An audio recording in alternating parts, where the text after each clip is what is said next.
जी, अस्सलाम वालेकुम। उम्मीद है आप खैरियत से होंगे। बड़े दिनों के बाद आज भी व्लॉग कर रहा हूँ। जो अमेरिका में दिसंबर है वो हेल्थ केयर के हवाले से बहुत अहम होता है, क्योंकि पेशेंट्स के डिडक्टिबल मीट हुए होते हैं और सारी सर्जरीज हमारी कोशिश होती है दिसंबर में डालने। तो इस दौरान बहुत सी जो चीज़ें हुई दुनिया में, ग्लोबल लेवल पर, अमेरिका में। तो आज मैं बात करूँगा जो वेनेजुएला के हवाले से ट्रम्प की पॉलिसी है, और जो मिनेसोटा में रनी गुड के साथ हुआ है, बेचारी के साथ। तो एक तो ये है कि हमारे यहाँ बिलखुसूस पाकिस्तान ने इस हवाले से बहुत तशवीश पाई जा रही है कि ट्रंप ने वेनेजुएला के सदर को अगवा कर लिया और अपनी टर्म्स के ऊपर वहाँ ऑयल के लिए या अपने इन्फ्लुएंस के लिए जो गवर्नमेंट कायम कर रहा है। ये चीज़ कोई नई नहीं है। अगर किसी को अमेरिकन हिस्ट्री का पता है तो उसको पता है कि अमेरिका वजूद में ही कैसा है। ये वजूद में ही इसी तरह आया था, ताकत के साथ, कब्जे के साथ, बदमाशी के साथ। और जब तब से लेके आज तक रंग बदलते रहे हैं, लेकिन बदमाशी हमेशा से रही है। और ये कभी भी इस तरह नहीं होता पूरी दुनिया में था जी अमेरिका के ऊपर 35 ट्रिलियन का जो है लोन हो गया है और ये और वो।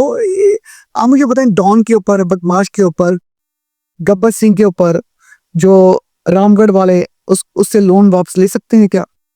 तो इसी तरह ये लोन, ये सब चीज़ें, ये बेईमानी हैं। ये वो चीज़ें हैं जो इलेक्शन रेटोरिक हैं, जो कैंडिडेट्स हैं वो यूज़ करते हैं, और बहुत से लोग उनकी बातों में आ भी जाते हैं। लेकिन जो सबसे बड़ी असलियत यही है कि जिसके पास ताकत है वो उस ताकत को इस्तेमाल करता है। अच्छा, जो इस वक्त दुनिया का सबसे बड़ा मजहब है वो ताकत ही है। अगर आज आप देखें तो हम उम्मत मुस्लिमा के हवाले से बड़े परेशान रहते हैं। आप ये देखिए, उम्मत मुस्लिमा की तबाही उम्मत मुस्लिमा ने की है। आज आप देख लें, सऊदी अरब ने अभी हाल ही में जो यूएई का कॉन्वॉय था उसके पर हमला किया। फिर यमन को देख लें, सऊदी अरब और ईरान के ताल्लुकात को देख लें, ईरान और इराक की जो जंग है वो दोनों मुल्कों को खा दी। इसी तरह अगर इराक कुवैत के ऊपर हमला न करता तो अमेरिका को बहाना न मिलता। अभी आप अफगानिस्तान को देख लें, कितना पाकिस्तान की फौज ने अफगानिस्तान के लिए जंगें लड़ी हैं। आज वो कहते हैं कि हमारा दुश्मन ये पाकिस्तान है। इसी तरह अगर आपको नहीं पता तो जो वेनेजुएला के जिस सदर को ट्रंप उठाकर लेके आया है वो क्रिश्चियन है, जिसकी परेड करवाई गई है पूरे न्यूयॉर्क में। ट्रंप खुद भी क्रिश्चियन है। अब ट्रंप जिस ग्रीनलैंड को हथियाने की कोशिश कर रहा है, जो उसका प्रीमियर है म्यूट एचे, वो भी क्रिश्चियन है। और बल्कि जो किंग ऑफ डेनमार्क है, जिसके नीचे ही आती है जो चर्च आता है, ये सब लोग क्रिश्चियन है। लेकिन सबसे बड़ा मजहब है बदमाशी, सबसे बड़ा मजहब है ताकत। और यही चीज अगर आप इंटरनल पॉलिटिक्स में भी देखें तो यही सब करते हैं। जिसका जोर लगा है, जिस पार्टी का जोर लगा है, उसने फौज को अपनी बदमाशी के लिए इस्तेमाल करने की कोशिश की है। और आस्ता आस्ता फौज ने कहा है कि भाई हम खुद ही बदमाश बन जाते हैं। अगर हमने कभी एक वजीर आजम के हाथों इस्तेमाल होना है, कभी दूसरे के हाथों इस्तेमाल होना है, तो हम क्यों ना, हमारे पास बंदूक है, हमारे पास ताकत है, तो अब हमारा जोर चलेगा और हम इन सिविलियन को अपनी मर्जी से लेकर आएंगे। तो यही ताकत का मजहब है और ये मजहब चलता रहेगा।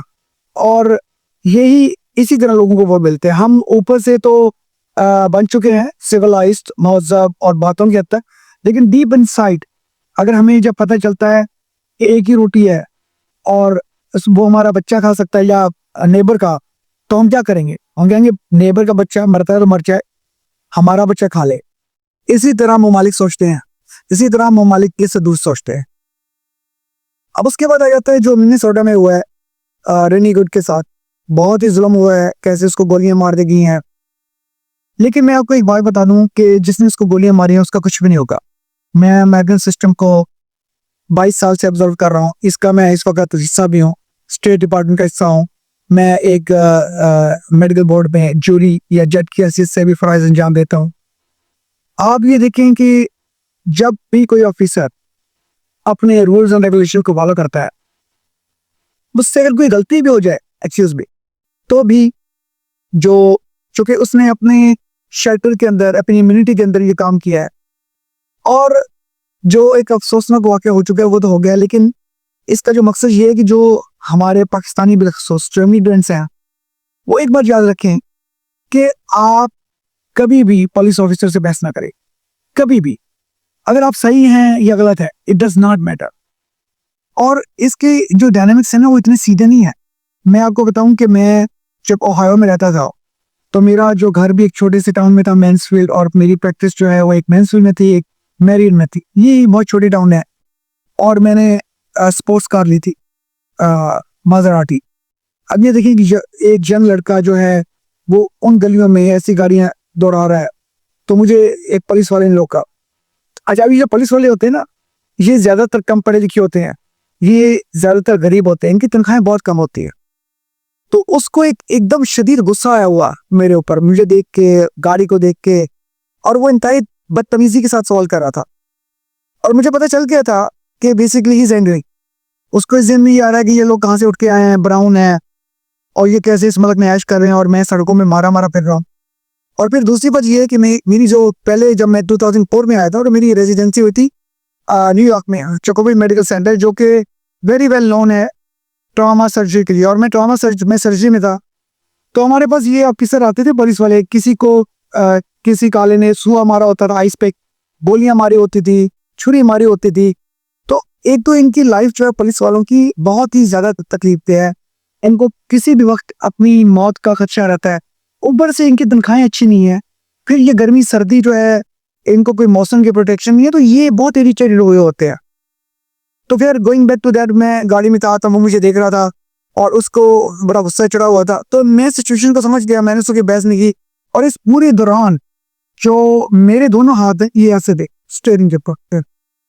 और मैं ये कह सकता हूँ, बट जब ये टेस्ला है, ये ऑटो ड्राइव है, मुझे अक्सर लोग पूछते हैं कि तुम चलाते हो, अपना ख्याल रखा करो, बारीक चलाते हो, व्लॉग करते हो। तो ये मैं टेस्ला में होता हूँ ज़्यादातर, और ये ऑटो ड्राइव है।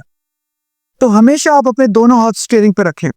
अगर आपने अपने गवर्नमेंट डिपार्टमेंट से कोई डॉक्यूमेंट निकाल के देना है, कोई इंश्योरेंस, कोई लाइसेंस, तो आपने उससे पहले पूछना है कि are you okay with that, कि मैं रीच आउट कर रहा हूँ। उसको जरा सा भी शक हो गया ना कि आप ब्राउन है और आपके खिलाफ डिपार्टमेंट में कोई गन हो सकती है, वो आपको वहीं मार देगा। और उसको प्रूफ देने की कोई जरूरत नहीं है, उसको बस ये लगेगा कि मुझे शक हुआ कि ये गन निकाल रहा है, मैंने मार दिया। तो उसमें यह है कि आपको अपनी बचत करनी है। जितने भी एहतजाज हो जाएंगे, जो कुछ भी हो जाएगा, दो चीजें मैं आपको बता देता हूँ। एक तो रेने गुड अपने बच्चों के पास वापस नहीं आएगी। दूसरा, जिसने गोलियां मारी हैं उसको कुछ भी नहीं होगा, कुछ भी नहीं होगा। तो हमें इसकी जिम्मेदारी लेनी है। हमें ये देखना है कि अगर हम इस मुल्क में आए, इस मुल्क ने हमें कितना कुछ दिया है। हमारी ज्यादातर की जो जॉब्स हैं वो अच्छी होती है, क्योंकि हम ज्यादातर पढ़े लिखे आते हैं, स्पेशली जो डॉक्टर्स हैं, प्रोफेशनल्स हैं। और हमें जब इस सिचुएशन से गुजरना पड़ता है तो हम उनको ये नहीं दिखा सकते कि बड़ी चीज है और हम बड़ी कीमती गाड़ी में जा रहे हैं और हमारे पास बड़ा पैसा है। नहीं, उनको इससे कोई लेना देना नहीं है, और सिस्टम उनको हेल्प करेगा। तो आप बराए मेहरबान अपने बच्चों के लिए, अपनी फैमिली के लिए ना उनसे बहस करें। एक टिकट ही है ना, कितना की टिकट आ जाएगी? जो ड्राइविंग वायलेशन है $500 की, $1000 की, क्या हो जाएगा? 2 पॉइंट्स मिल जाएंगे, आप उनको बड़े मजे से क्लियर करवा लेंगे। लेकिन आपकी जिंदगी अहम है। आपका सही होना अहम नहीं है कि आप सच्ची हैं वो झूठा है, आपका जिंदा रहना है हमें। तो अपना ख्याल रखें। शुक्रिया।